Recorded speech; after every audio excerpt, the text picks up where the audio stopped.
Well, everyone, you can see these are some notes, and I'm going to show you two skills today that we're going to start to use with the equations that we've been solving. I've told some of you who are in the classroom that the equations are going to start to get bigger. After a week of two-step, we need to start moving that topic forward. So the first skill I'm going to show you is called combining like terms. That's just fancy talk for adding.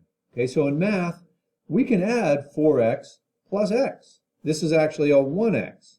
You don't have to put the 1 there, but 4x plus 1x is just 5x. We're really just adding these numbers here. They're called coefficients. Okay, so I can add an x to an x. I'm not allowed to add an x to a y or an x to a number. So you basically add x's with x's, numbers with numbers. In a case of 2, you can add them because they both have an m. So when you go to add them, you look on the left. This is negative 3 plus 7. Well, negative 3 plus 7 is positive 4. Okay, so it's kind of, like I said, some real fancy looking addition. Now this reads like subtraction, negative 3y minus 9y, but you can still add them. You'll get the same answer. So if you think of it as always adding, this can be a little easier. Negative 3y plus negative 9y is negative 12y. Okay, now 4 is a little different.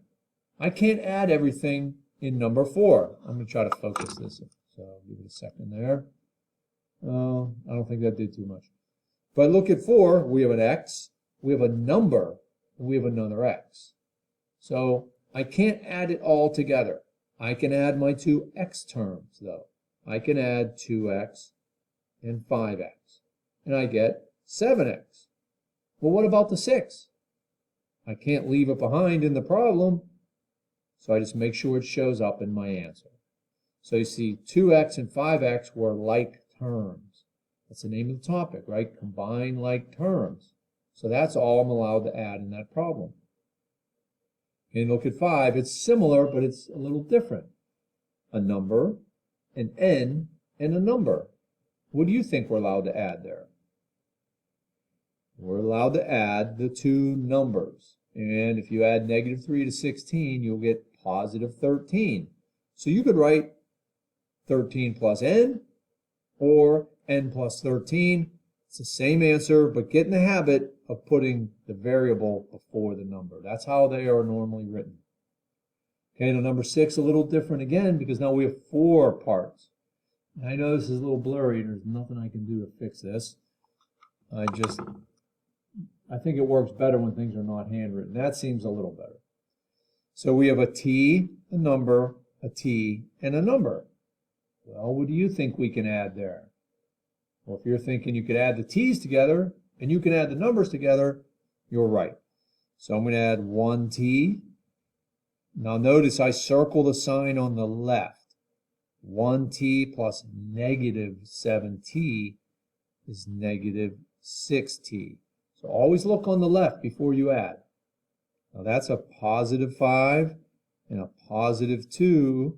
When I add them, I get positive 7. It's just 2 plus 5. Okay, 3 more of these, and I'll show you the other skill. So these are pretty much the same. You could pause the video and try them on your own. I'm going to go ahead.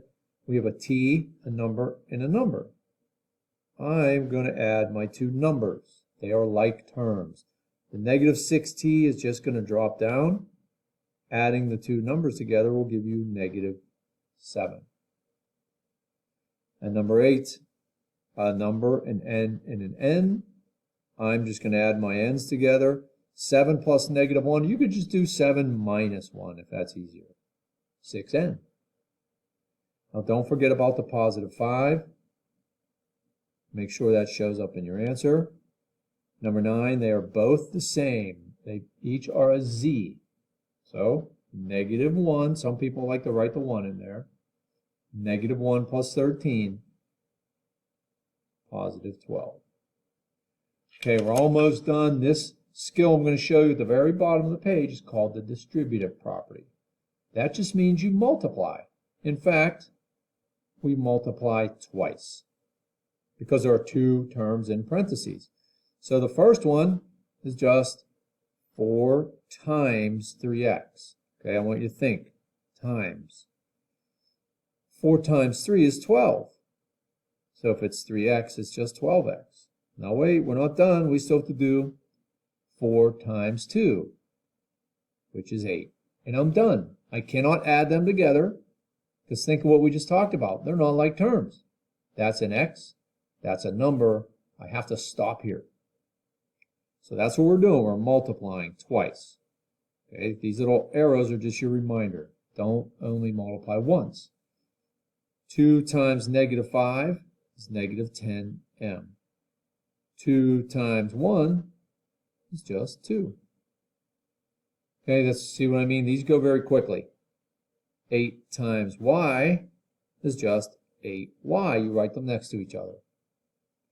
And then 8 times 3 is 24.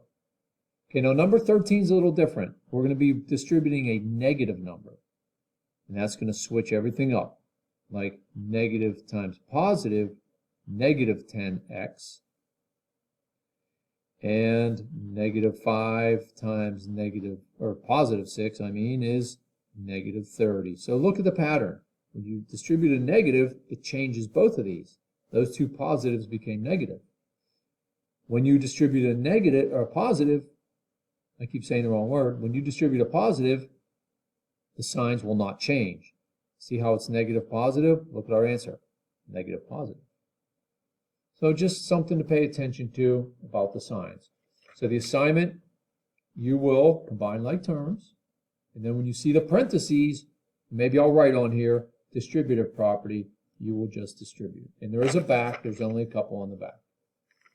Okay, as always, if you have any questions, let me know.